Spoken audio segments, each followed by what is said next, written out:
And welcome back. Good afternoon, everybody, wherever you're from today. Good morning, good afternoon, good night, good evening, and happy Friday. I am joined by my best friend today, which is Tony Harmer. It's like, hi Tony, how are you? I am as well as can be expected. Good sir. What about yourself? Oh, fantastic. I'm really excited to share some amazing pro tips and hidden gems in Photoshop today. And of course, I'm equally excited to be joined by everybody in the chat today. Here comes Tim. What? Rasim, please, come on. Sean and Richard and Catherine and Keith and Gareth, of course, live from the Reality Asylum. Yes. And Julia. Hi, Julia. Long time no see. Julia! Yay. So, yes. I have changed my mustache. Ooh, it looks even more magnificent than it did last week. I have to do this fairly rarely, you know, but it's because every now and then my mustache decides to be naughty. Yeah, and one side of it goes down and refuses to sit naturally. It's, you know, and the other one just sits right up in the air. So I get what I like to call tilde face. Right, so it goes like that. So I have to keep it like this for a day to remind it which direction is up. So it's like the Mona Lisa's beard. Mona Lisa's beard. A very enchanting beard. And it's not very sensitive of you. And are you off to fly off with your hot air balloon now after this? Absolutely, yeah. Straight into the balloon as soon as we're done. Yeah, for sure. Off we go. Right, off to a great start. Yes, I promise we have some content for you today. It's not just us mucking around, but yes. Let's take a brief look at the schedule before.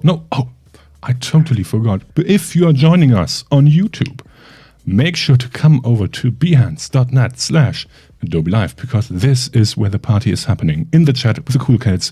So come on over to behance.net/Adobe Live, join in, hang out, bop it, pull it, push it.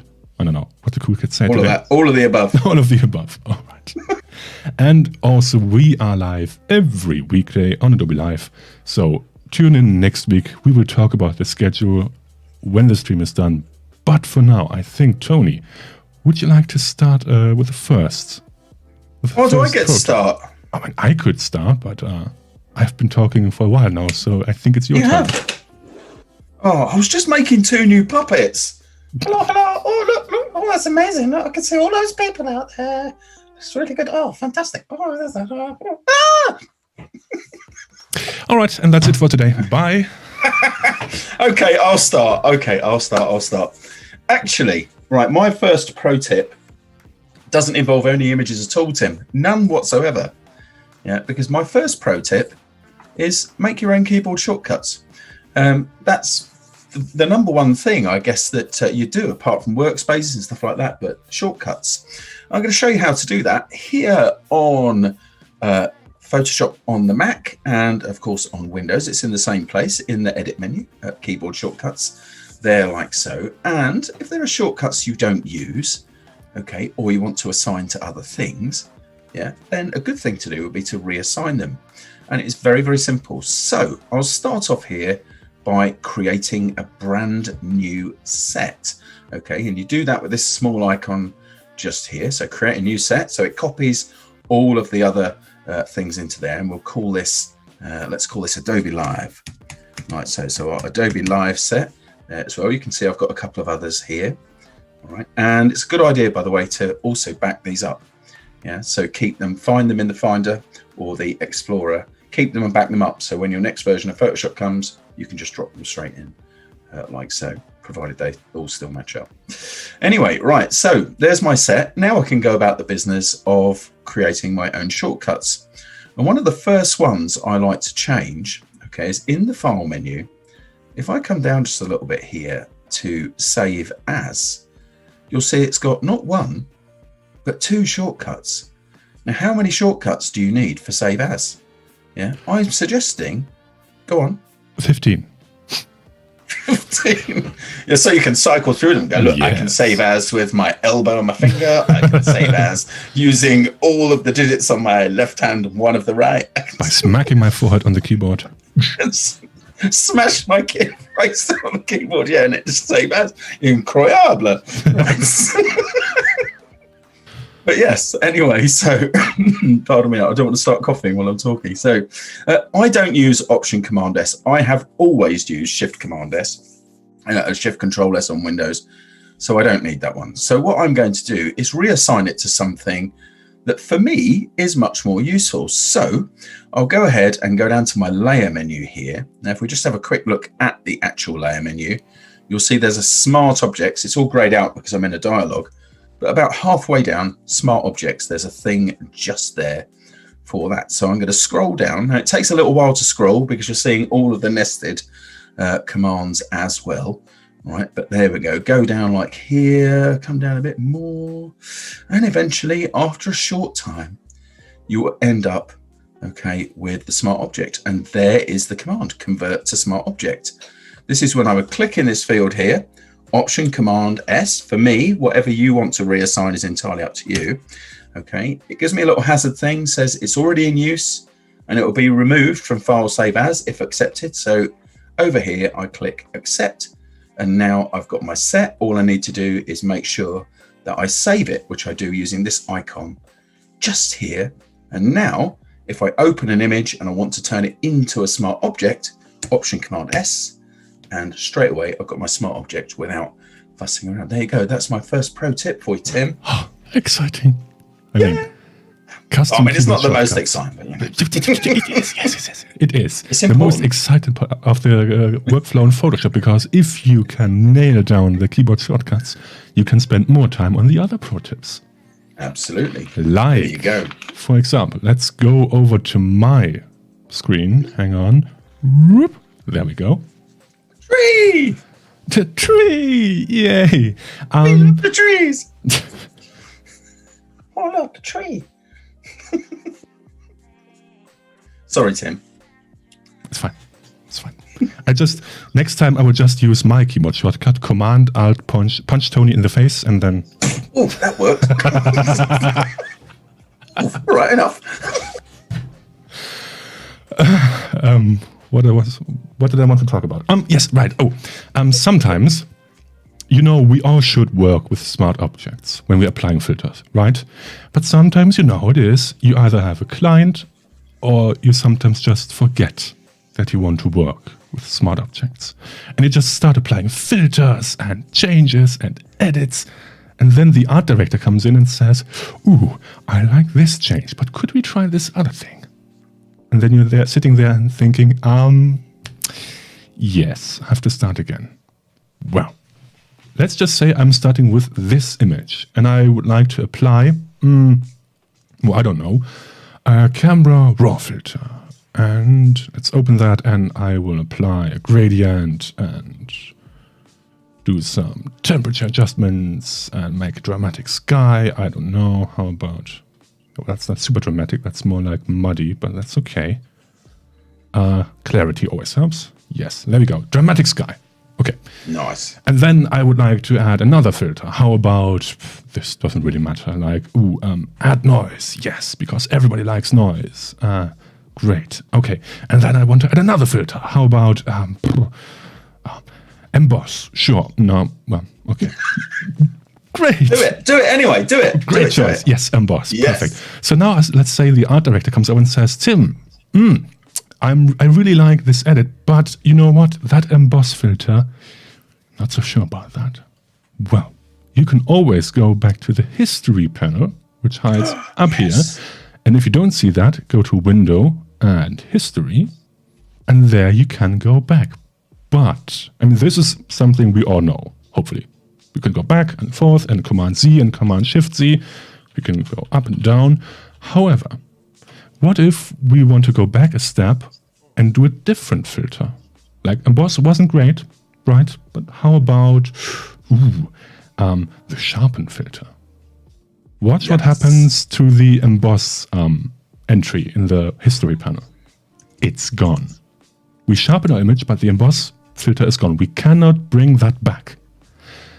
Command Z or Command Z also doesn't help because this just goes up and down in the list. So we can never, ever, ever bring back that emboss filter. Unless we do one thing, and this is my pro tip, go to the hamburger icon, history options, allow non-linear history. We will alter time and space. Yes, perfect. By clicking this invention, which I call the checkbox. So allow non-linear history, and now watch what happens. So if I go back, let's say sharpen really wasn't it. Don't like that. I will go back one step and say, ooh, today I like, how about fragment, whatever this does. And oh yes, that's it. And now let's see what happens. The sharpen step is still there. I can go back and change any step at any point. Start from here and say, yes, ooh, I like this step. I want to add the reduce noise filter now. And everything I did before still is there. So I can go back to any step I want and continue from there. Isn't that nice? That is amazing, Tim. But I'm not done there. The best part is, have you ever used the history brush? Yes. Shortcut Y. Because this looks like a flux capacitor. No, what's it called? Flux capacitor. Yes. Yeah. There was a translation error in the German version. They mistranslated it to flux condenser, which is not right. Oh dear, no. It looks like a flux capacitor because we can go back in time with this tool. Mm-hmm. We can pick any step we want. So let's say I want to go to this one. I click here, use my brush tool, and I can now paint. Let me zoom in so you can actually see what's going on. I can paint back to that step just the way I had it before. So let's say, to a more practical approach, let's say I'm here and I want to bring back the normal part of the sky, so I can click my icon up here, and now, while I'm in the state where I already altered the sky, I can bring back the original state and paint back the tree before I changed that horrible, dramatic sky, and bring back the greens just the way they are supposed to be. Yes. And this is my pro tip. Travel back in time. It's very good. Tim, just remind me, history states, right, are session only, aren't they? Yeah, so history states don't port across when you save the document and close it. But Tony, how could I save history states? I don't know. Could I perhaps try this snapshot icon? That would be amazing. Could you do that? Let's try it. Who knows? Let's give it a go. Gareth, by the way, Gareth is channeling his inner Cher. I can't believe what's happening today. If I could turn back time. That's a good one. If I could find a way, I'd get rid of all these filters and I'd say... Told you I wasn't feeling very well. I can already see the new album release from Cher. Songs sung by Tony. Yeah, no, that's not going to do well, Classic is it? Cher song sung by Tony. It's just 2 hours of If I Could Turn Back Time. At different speeds and volumes. Anyway, moving on, Tim. Come on, we've got a show to put out. Snapshots, yes. So let's say I really like that dramatic sky here. I want to save that. So I can click on this camera icon. There. Whoop. I can add a name and say drama sky. And now, hopefully, when I save my file and when I close it, the save document is on the other side. Oh, I should save it as a PSD, not a JPEG. That would be a good idea. True so that. Save as. on your computer. Yes, and they always open on a second monitor. That's why I have to drag over the... I'm so excited. Right. PSD, where is it? In an alphabetically ordered list, it should be somewhere here. Where is it? I can't see it. What? Oh, there it is. No? Huh? Oh, the list is sorted alphabetically, but of course that's it's at interesting. the top. Because that's the format you should use. I was like, where is it? A, B, C, D, E, F, G. Okay. Save it. Reopen it. And hopefully, yes. No? Huh? Tony, you lied to me. It's not there. I thought it did. But I'll tell you what though, Tim. Huh? You still got all those filters in your smart object. Well, if I did a smart object, but I didn't. I was... Okay. We learned something snapshot today. went with it. Maybe I did something good wrong. Wouldn't be the first time I did something wrong. It's me. It's not you, Photoshop. I promise. We'll try it. We'll try it as we go on. We'll do something else. We'll add some history in and do it. Anyway, you can. We'll have to come back. I'm sure you can. Yes, we will. All right. Yes. Well, then quickly move on over to your screen, Tony. In the meantime, I will see and figure out what happened there. Let's do that. Let's do that. Okay, so next one I want to do, again, starting nice and slowly, just with these, is spring-loaded tools, right? So I know that, Tim, when you did your last Photoshop session and when you did it in Germany, you actually went through the whole alphabet from A to Z with the tools. Yeah, so you went like A for the path selection tool / direct selection tool, and B for the brush, and so on and so on. And of course, all of those family things like Shift B to switch through the different brush types and all of that stuff. They're all great, and they're very, very useful to remember if you can, because, and only remember the ones you use. Don't like go through the alphabet just to fit them in. Just think, okay, I use the healing tools all the time. So J is for the healing tool family. They're like, just make it go away. Yeah, right. So that sort of thing. But here's the thing I want to show you. Once you know those things, knowing them to move around is great. So let's just say I want to make a marquee. I tap M to get the marquee tool, and I make a marquee like so. Okay, now I need a new layer here because I'm going to do some paintbrush stuff. So I tap B. Yeah, okay, and I get myself a nice large brush. Here's a sort of a sub tip. I'm going to hold down Control and Option on my Mac. That would be Alt, right click and drag on a Windows machine, and then I can change my brush size quickly like so, and also the hardness just there. I'm still surprised how many people don't actually know that one. But anyway, I've got that, and I'm going to paint with white just here for the moment. Okay, I think I'm using sort of a yellowy color here actually, but I'm painting like that. Now let's pretend I need to go back to the marquee tool, but only for a moment, just to move it a little bit. So what I can do, rather than pressing M and releasing, if I hold down M, it gives me temporary access to the marquee tool, so I can work with the marquee tool. And then when I release M, I'm immediately returned back to the brush, so I can carry on working with the brush from there. And that will work with pretty much any tool combination. Right, so if you're, for example, cloning, or you're doing a bit of dodging and burning and you want to move things around, or any other combination, then it's a really easy way for you to work. By the way, just while you're on the subject of the history brush back there, so there's the art history brush in the background there as well. And the way I remember that the shortcut for that is Y, is because I think, why is there a art history brush? Because let's just have a quick look at that. It's my least favorite Photoshop tool, if I'm perfectly honest. Because you haven't used it right, Tony. Used it in a number of ways. Well, probably not. There's probably a usage that I've yet to discover. I can show you an example. Okay, actually. Let's go back to you then, Tim. Because I have two updates for you. The first update, this is one example how you could use the art history brush. An example we did in the Creative Challenge some time ago. So you can emulate the painterly look of an image without actually painting anything. Could be a cool option. And if you overlay a canvas texture, it could even look even better. Right, of course, it doesn't come close to any real painting, obviously. But you can really have a nice painterly look with it. And the second update is it was a big RTFM. Because it says it right there. Once you close and reopen a document, all states and snapshots from the last working sessions are cleared from the panel.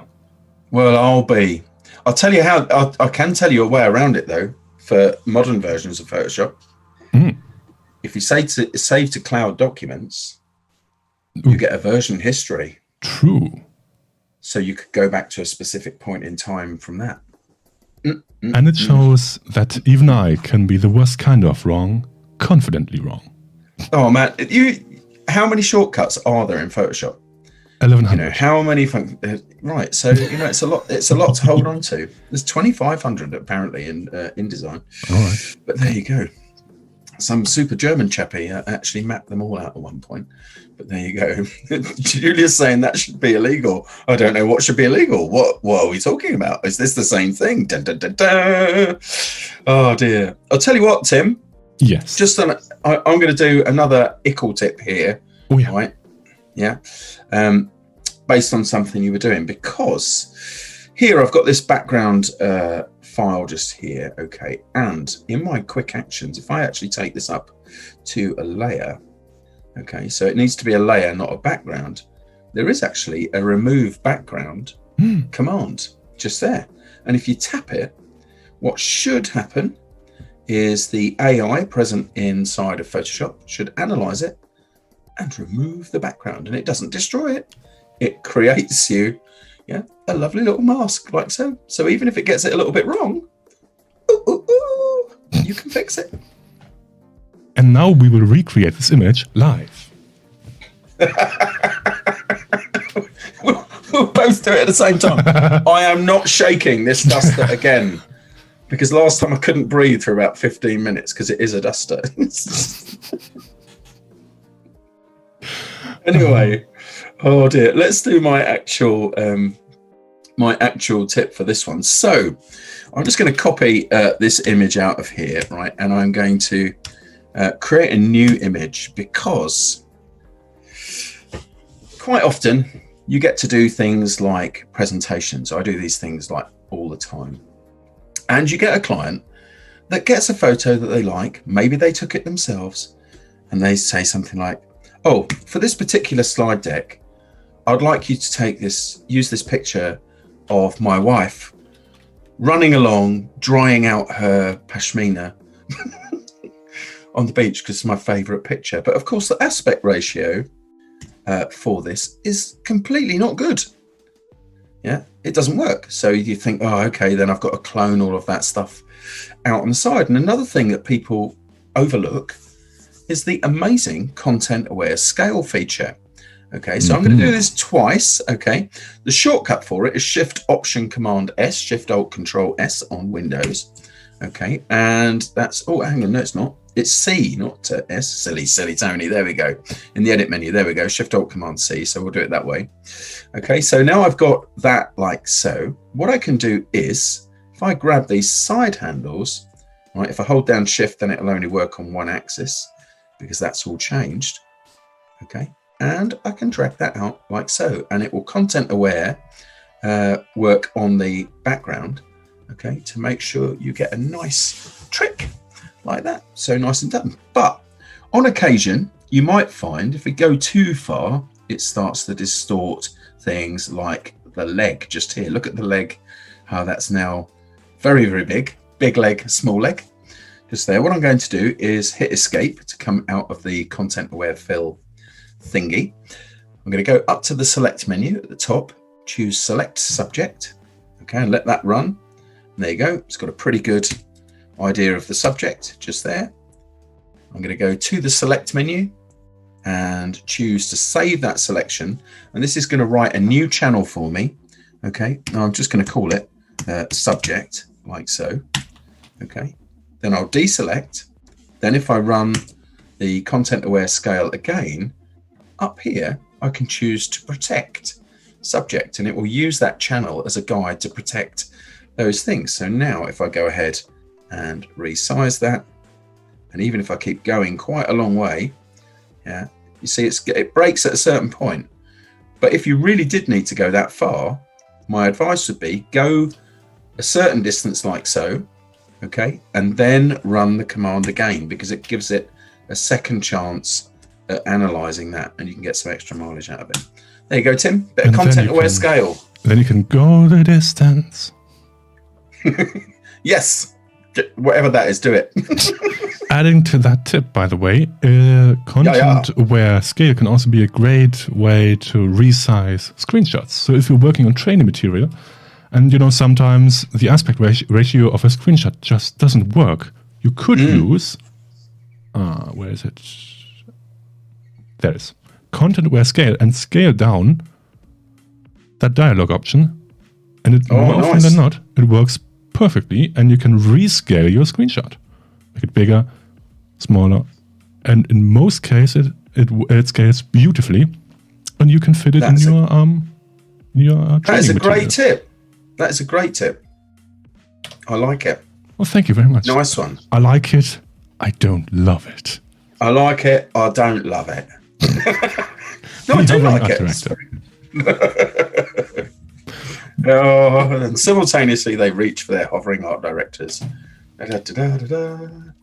It's weird that we've always got these things next to our desks. There we go. Well, I always ask him what he thinks of my work, and he says, I like it. I don't love it. It feels too designed. I don't see the fun in it. This looks like a shortlist. Anyway, moving on. The rest of the stream, just two hovering art directors talking. Perfect. Talking to each other. Entertainment. All right. Yes. Yes. Moving on to the next tip from me. Yes. Let's use this one. I think we used that one last time, but I have something cool to show you here. Let's say I am working for a big software company which specializes in creativity software, and let's just call it Adobe. Right, and they asked me, "Hey Tim, could you create some thumbnails for our streams?" I said, yes, of course. And they asked me, Tim, could you also add the logo of the app up there in the corner? That would be nice. And I said, yes. But then I thought to myself, why should I always have a huge selection of app icons, drag them in and remove them and drag them back in? And no, I don't want to deal with that. Wouldn't it be great if I could somehow have multiple versions of the same layer composition and toggle between them? So I can just say, today I want Illustrator, and boop, there we go. Wouldn't that be great? Well, it turns out, yes, you can do that. Yes. So let's do it. I have prepared in my library panel, which is right there, and very big, apparently. Let's scale that down a bit. Can I scale it down? No? Yes, panel, yeah. There we go. Right. Let's go over to the Adobe 2020 brand, which just happens to contain all the app icons that I could ever use. So let's say we will take, Media Encoder and these 4 icons. I won't do all of them because that's utterly boring. And let me just drag them right in. How about here? And now I can say, yeah, that's okay. I can click, click, click, click 4 times, and I have them in here. And now I could, disable them and say, today I want to work with Prelude or Premiere. But then I have to switch them on and off again, and it's just a hassle. No bueno. So instead, I will make them visible, create a smart object, which is right here. Double click on that smart object. Yes, that's okay. I know how to do that. Photoshop, thank you very much. And now I can have only one file visible at a time. Go back, and that file appears here. Now, how can I change it? Well, let's use layer comps for that. They might already appear in your panel over here if they don't. Stealing my tip. What? No, I didn't. I told you what I wanted to talk about. Layer comps. Here we go. Now I can add, make that a bit bigger so we can see everything. Now I can add a layer comp, a new layer comp, and call it media encoder, or just ME for short.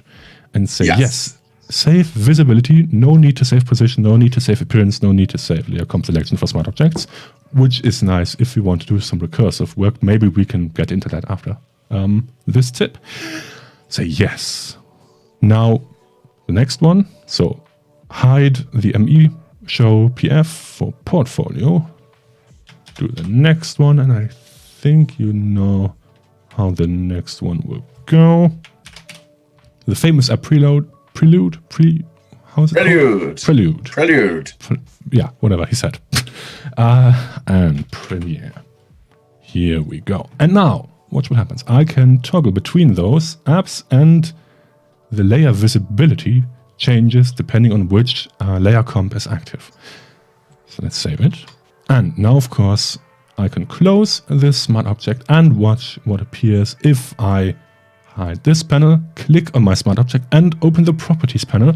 You will see a drop-down menu where you can select all the different layer compositions from the smart object. So I could say, ooh, today I feel like doing a prelude, no, that one. Prelude. A prelude stream. Right. So instead of going back into the smart object or working with many different icons, and imagine if you have not just 4 icons, imagine you have 40. So now you can just select the one you like, and of course you can move it like any other smart object. You can scale it, you can move it, you can drag it, you can drop it, you can bop it, you can fix it, you can save it, and the layer comps will still remain active. Now going back to that one setting I mentioned, which is layer comps. This one here, layer comp selection for smart objects. If, for example, if I go back here and have different designs for each thumbnail, for each app, I suppose, so like the text color could change depending on the color of the app icon, then I could save, if I make this all a smart object, then I could save the state of this smart object in a layer comp. So if I make all this a layer comp, if I tick that one checkbox, the state of this layer comp, of this smart object will be saved to that one layer comp. Does that make sense? Yes. Okay, right. So yes, now I could finish my design with my happy little layer comps in the corner, and our client is happy. I'm happy because I can save time by just selecting one icon, and we have a happy client and hopefully can save some time. Yes. So yes, that's my pro tip. Layer comps. It's a good one, and it was actually the same as mine. But anyway, we'll just. I messaged you my pro tips beforehand. I messaged you my pro tips beforehand. But anyway, I did it first, Tony. Anyway, where was it? Who was asking? Hold on. I think it was... Oh, can't find it now. Somebody was asking about resizing them, and the answer is yes, you can. The smart objects. So if you want to change the size of them, so like Stuart is saying, can you change size, say 600, 300, 115 pix dimensions in layer comps? Yeah, you can. Yes, but you have to, before you do that, you have to change also, I think, the position for that. Yeah. Yes. And you can see which checkbox is ticked via these icons here. And I think you can also, yes, you can just click on them. No need to change it. Right. Yeah, it's all good. You totally can do it. Super good, though. Super good. Right. Next pro tip, Tony. Should we go back to let's do the next pro tip. And just to show you, mine had weather icons in it. Oh, that's much better. Mine was going to have a map with weather icons, but I'm not doing it now. Sorry. Oh, man, these things are good. These things are going to happen. It's all good. Don't worry. It's all good. Let me do a photography-ish one. So, luminosity masks, Tim. Have you come across luminosity masks? I have never even heard that word. Tony, explain everything. Never even heard of that combination? No. So, luminosity masks, strangely, curiously, are based on luminosity. And so they're ways that you can work with different ranges or different tonal ranges within a file. So what I'm going to do here in this file here is I've got a background which I'm going to turn into a smart object using my lovely shortcut from my second pro tip. And I'm going to create some new channels. So I'm just going to bring the channels panel out just here at the moment. And and this is an RGB image. So it's showing me the 3 channels that I currently have just here. I don't know why I'm making it this long. I'm not making 22 more channels. Why not? It's just while I'm talking, I'm just merrily making the dialogue. The thing just channel 4, channel 9. Anyway, you can see here the RGB channel, which is the compilation of the red channel, if I click on that, and the green channel and the blue channel there, like so. And you'll notice they've got small shortcuts at the side here. I'm on a Mac, so they say command. So if I do command 5, I'm through to the blue channel and so on. Let's go command 2, back to this. So what we can do, is we can make masks to work within certain tonal ranges. And there is a really easy way to do this. There's a hard way to do it, which involves you using shortcuts, like if you use command option 2, like so. Let me just do Q on my keyboard. That selects the highlights, right? So that's the whole range. You can do that, and you can select the inverse, and you can do things to get right the way down to the whole midtones. We're not going to do it that way. What we're going to do is use something that got a little bit of a facelift a couple of versions or so ago. And I'm going to go up to the select menu. I'm going to come down here and choose color range. And in the select menu at the top, what I'm going to do is choose highlights. It's a preset. And it will select me that range. Now you can actually tune these things. I'm just going to reset mine just for a moment and just do that again. So highlights, that's just great, but you can tune it if you need to. I'm going to hit OK. So now I've got a selection. I'm then going to go down to the bottom of the channels panel and to this icon just here, save the selection as a channel. Now at the moment it's called Alpha 1, so I'm just going to rename that. I've double clicked on it there and got the channel active. That doesn't really matter. But I'll call this one highlights, like so.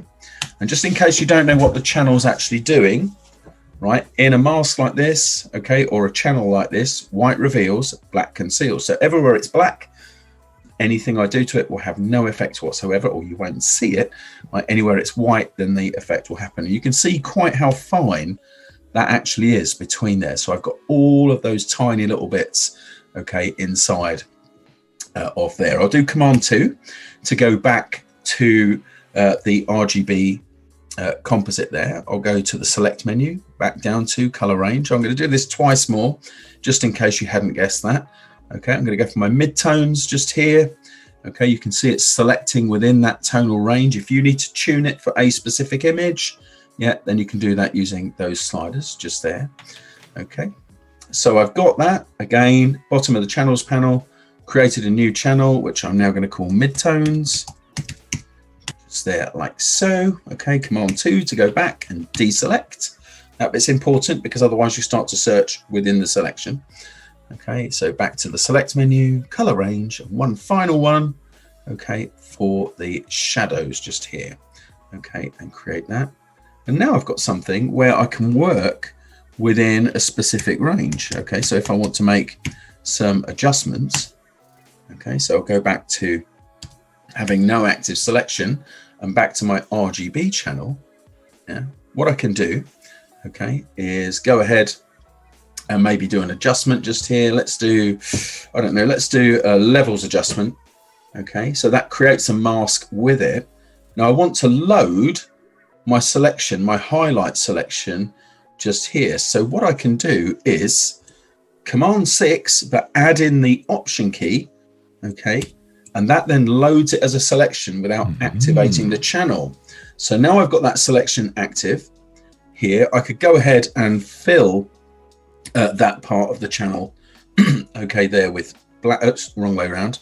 Let me just switch that around. So if I just invert that mask, now I can go ahead and work with my levels adjustment just here. So I'll double click on that to make it active.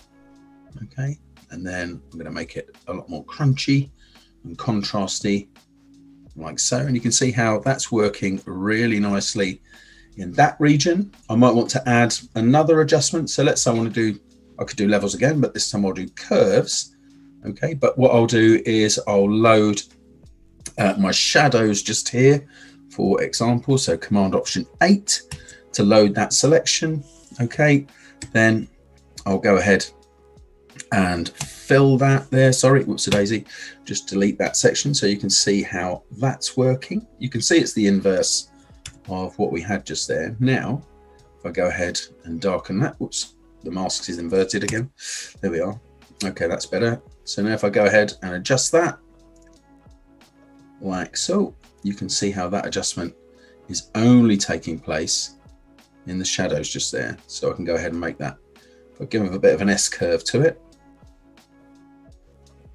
Like so, there we go, nice and contrasty.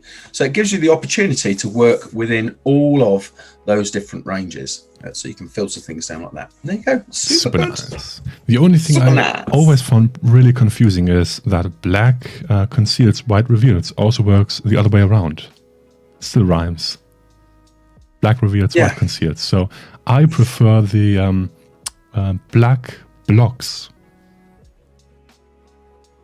No, and what does white do? Shock. Does black blocks, white shocks. Yeah, there we go. Anyway, you know, this is it's not crude exactly, but it is. The easiest way to think about it is swimwear.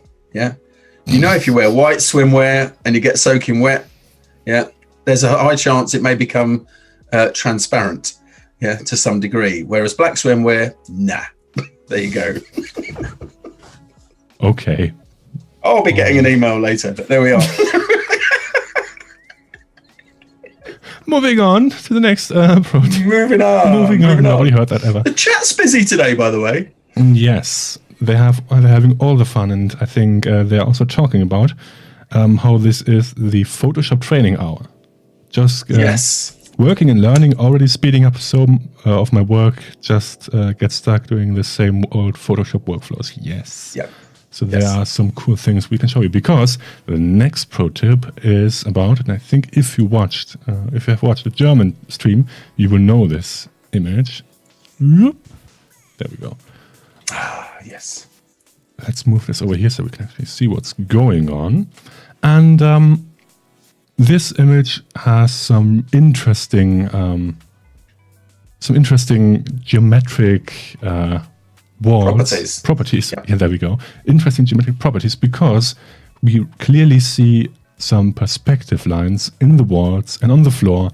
So how about, let's say, I really don't like this window here.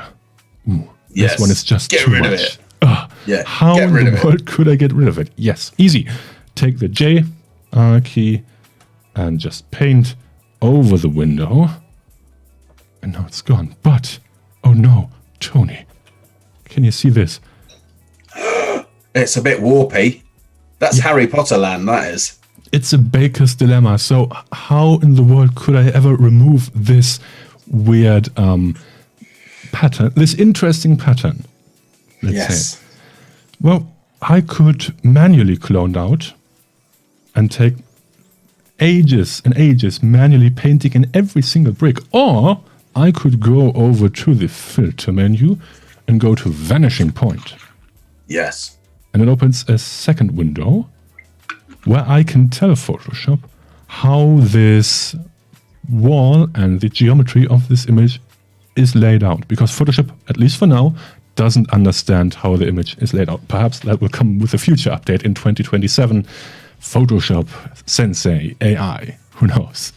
But for now, I will tell Photoshop where the walls are and how they are arranged. So I would take the grid tool and select some of the key points where I can clearly see how the image is laid out. And if I do something wrong, Photoshop will say, "Ooh, Tim, you did something wrong. I will give you." It's got a cool way of doing that, though, right? With color.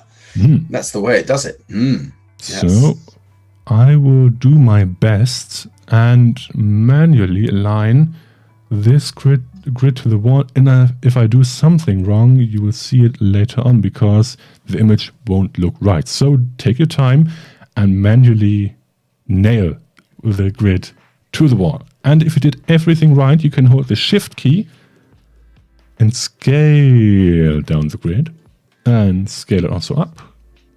And it should align. And by holding down the Control or Command key, you should be able to create a right angle and drag perpendicular. Yes, and do that again once more for the other wall. Technically, I don't have to do that, but I still like to do it just because I can. And here we go. Now Photoshop understands how this, how these walls, how these planes and surfaces are laid out. And now I can use the tools I know and love, like the clone stamp tool. And let me just zoom in. Yes. A bit more, perhaps. Hold down the Alt or Option key while selecting the clone stamp tool. So Alt Option. How about right here? Make it a bit bigger. Yes, diameter a bit larger. How about? Yeah. Cool. Even Can larger. I throw in a side tip for you, Tim? Yes, please.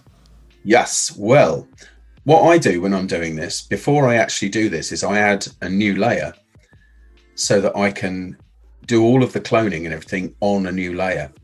Ooh, And that's a sits good on tip. top there. It's a nice tip. I think Sandrine's saying she used this. She probably does it that way for her murals. So she maps murals onto content. That's a really good heel there, Tim. Oh, thank you very much. But Awesome. this also could go the other way. I could, let's say, I don't like that one. Let's say I want to duplicate the window.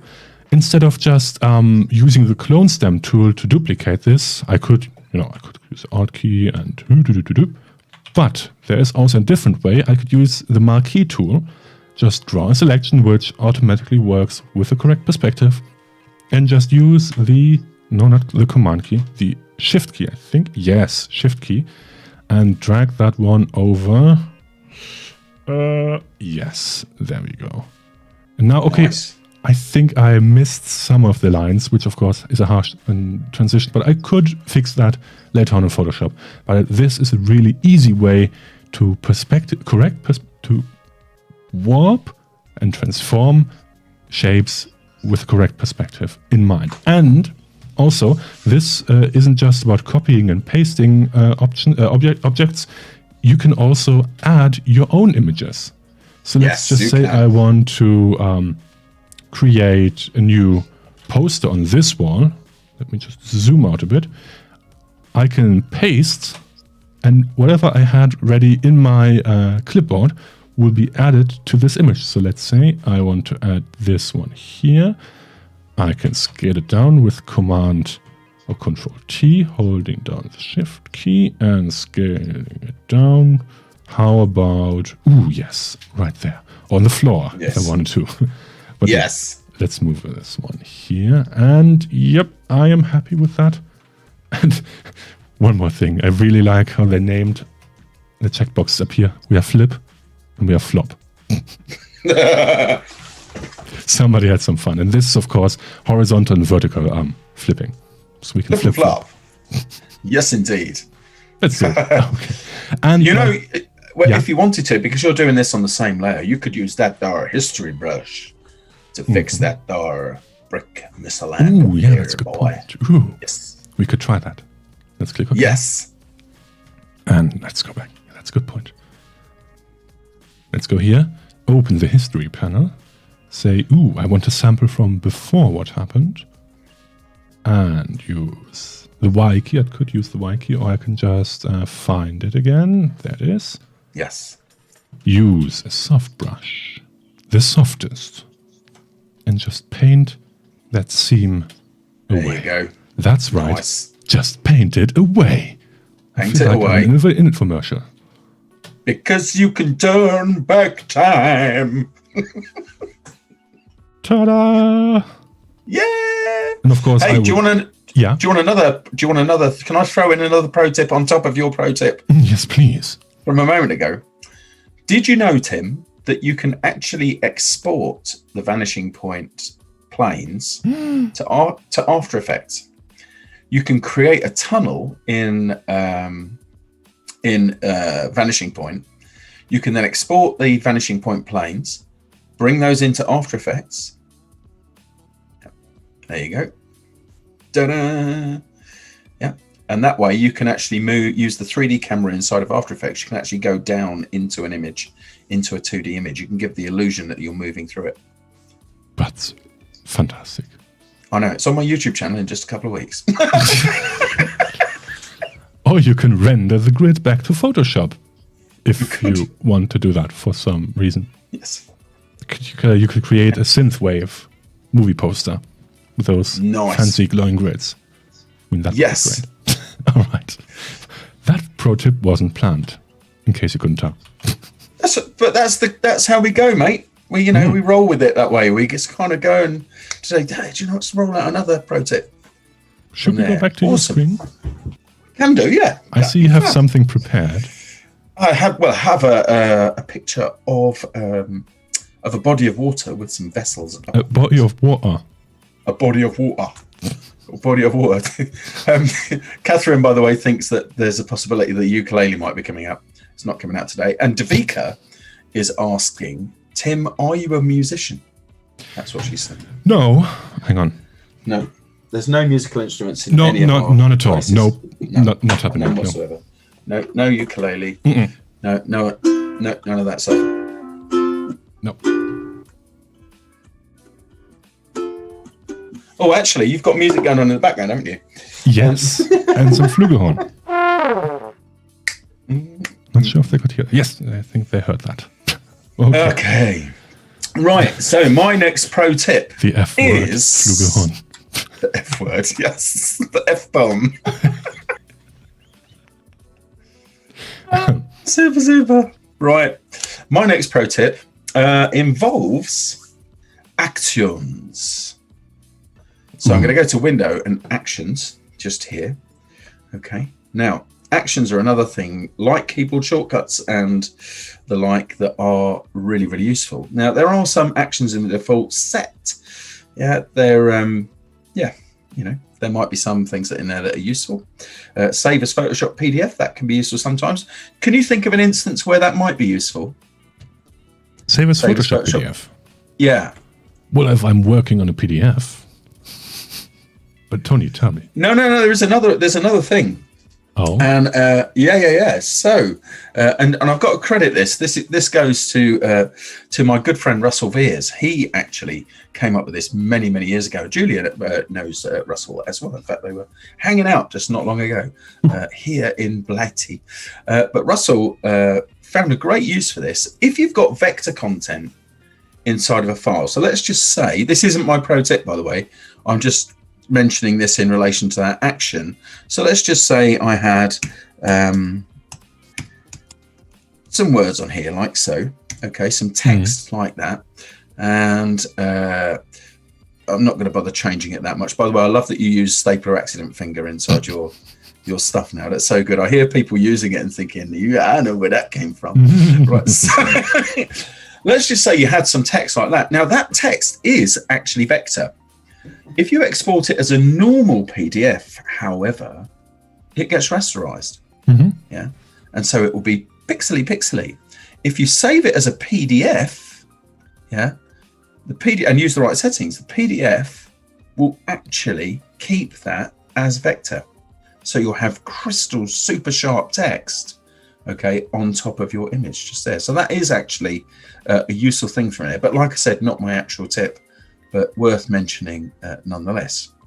So back to my tip then. The actions are the thing I want to focus on just here. Okay, and what I'm going to do is create my own new set, and we'll just call this one Adobe Live, like so. Okay, so I've got a nice new folder for my actions. And in fact, the action I'm going to use actually does depend on the actions that I'm going to use being in the same place. So what I'm going to do is add a couple of different layers just here. I'm just going to change the priority there so you can see more of the layers panel. So I'm going to add a new pixel layer, right? I'll even call it pixel, just there. So pixel content, just there. I'm going to add an adjustment layer. Okay, let's add Let's add an exposure adjustment layer and drop the exposure down and offset that slightly like so. So let's pull that out a little bit. That's going super grey. Let's not do that. Perfect. It's just done the offset the other way, really. Anyway, there we go. So we've got an exposure adjustment layer just on there. And I'm also going to add a shape layer. I'm going to tap U on my keyboard to get to my shape tools. I'm going to choose the custom shape tool. And I've got Sapora, I think it is flower just there. I can't remember can never remember the name. I think we did this before when I made something honouring Emma, I think at some point. I think we did this. So I've got a shape layer just there. Could be lots of other different things, but I'm just going to choose those 3, right, for this particular example. So I'm now going to create a new action. Okay, so I'm going to go ahead and go to, down to the bottom here, to the plus sign. I'm going to click for a new action. I'm going to call this shape layer, like so. It's going to go into the set Adobe Live. Now I could trigger it with one of my F keys, okay? And if I was using the actions panel in button mode, I could give that a color. In fact, I'll do that. I'll just give it the color red, okay? And we'll see that in just a moment. So I'm just going to hit record. Okay, and what I'm going to do is I'm going to right click that layer and I'm going to choose, because I already chose, just to avoid confusion, I'll stick with the same thing, red, just there. So it gives that layer, okay, a color red. I'll stop the action just there. Now I'll go back to button mode just for a moment. Okay, in here at the top, you can see how this is a way you can trigger things really, really quickly from in there. And that's where that particular color comes in handy. Okay, I'll turn button mode off. I'm going to record another action. Okay, so this is going to be, let's call this adjustment layer. So I'll just call it ADJ layer there, like so. Okay, it's going to go into the set Adobe Live. I don't need to do anything else there because I'm not going to use a color for it. So I'll record and then I'm going to right click.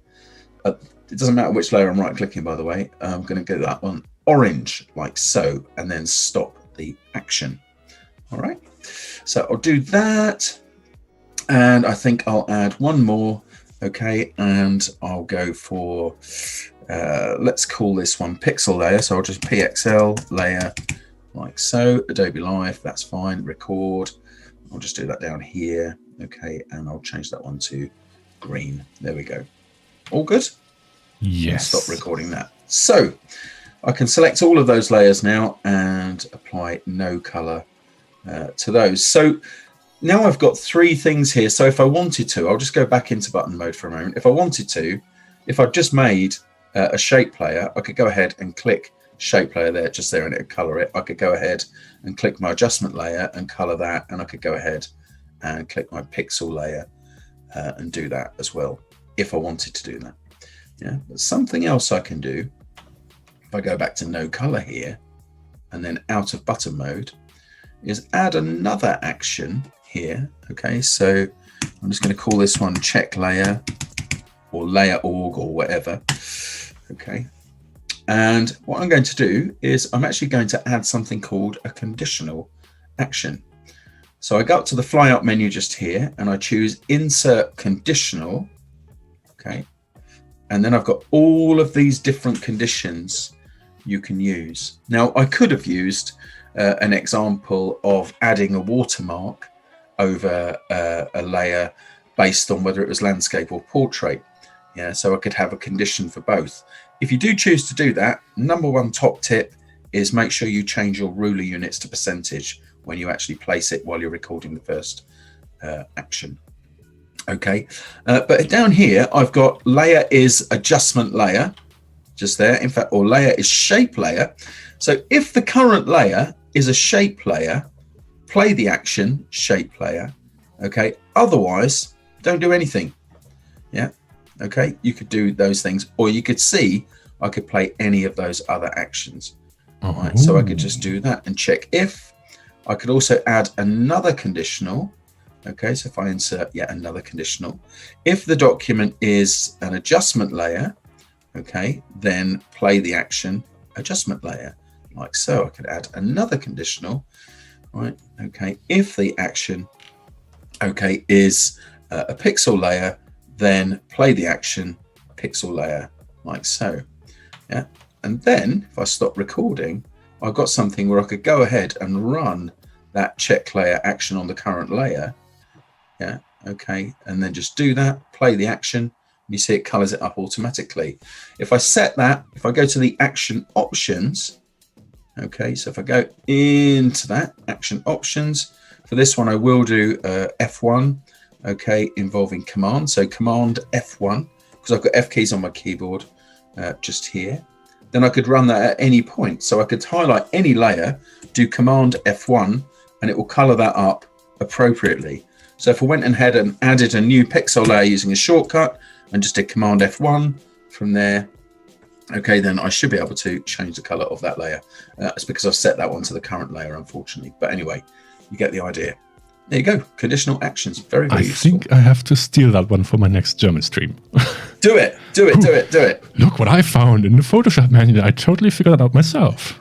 Conditional actions. It's on page 1128, and at the bottom it says, "Thanks, Tony Harmer, for this tip." All right, I think we have time for one last tiny itty bitty Photoshop pro tip. Yes. And then we will close the stream for today because this. Yes. I mean, we're already over time, but doesn't matter. Let's go over for one I'm last. so sorry. No, it's fine. It's fine. One last pro tip, which actually concerns something that I really like, which is pixel art. So if you are one of those people who likes to work with really small images that heavily rely on actual pixels, you can see these are individual pixels. So this is a whole art form to itself, but sometimes you want to present that work. And of course, if you just show like this itty bitty tiny work on a 4K screen, that wouldn't look that great. So you need to scale up that work. Now, the default options for scaling up your work are actually set up here. Usually it's set to bicubic automatic. This, I think, should be the default setting. But watch what happens if I want to scale up my pixel art. Whoop. Oh, it looks nice in the preview. Pixels. It looks nice in the preview, but as soon as I think I rotated it by accident, doesn't matter. Now, as soon as I say, okay, I'm happy, look what happens. And this, of course, fully destroys everything I wanted to showcase with this work. The pixels are all mushy and blurry. No, this shouldn't be the way it is. So instead, if I'm working with sharp corners and sometimes also screenshots, because most UI elements on Windows, for example, have sharp corners and you certainly don't want to blur them. So if you're working also with screenshots, this could also be an option for you. So let's go to free transform. Once again, Command or Control T, and in the interpolation, set it to nearest neighbor. Now, if I scale that up one more time and click OK, the pixels will stay just as sharp as they did in the small version. No blurring, no mushy pixels, nothing. Crisp, sharp pixels, just the way I want it. But of course, if you are ever using normal images like this one, and you're still this option is still set to nearest neighbor, things might happen that you didn't expect. So if I scale this one down, just so you're aware, you will get some pixel artifacts. So don't forget to change it back if you're scaling normal photos or anything like that. Oh, hello. Okay, perfect. And I think that is about it for today. Yes. Do you know what, Tim? People could carry on talking about this on our Discord. Ooh, but Tony, where could I find the link? I don't know. Hang on a minute. I'm just going to push it into the chat. There we go. I think that was the wrong way around, but that's it. Was, but it doesn't matter. It's just all pretend. Sorry. Right. So, yes. Plus, it's got your name on top of it. It says Tim Möbest. Möbest. So, yes, do join our Discord if you like to to carry on the conversation. I'd like to finish the conversation once and for all. Yes, join the Discord. Say hi. We have lots of people there joining, sharing feedback, just having a chat, sharing food photography, and anything you ever wanted to do in the Discord. Join us over there in the Adobe Live UK Discord. And of course, this is the last stream for this week, but we do have an amazing schedule for next week. So why don't we just briefly take a look at that? Let's do that. Let's look at it. Ooh, yes. So on Monday, we will have the new segment, not the new segment, the segment which is called In Conversation with Joe Allen.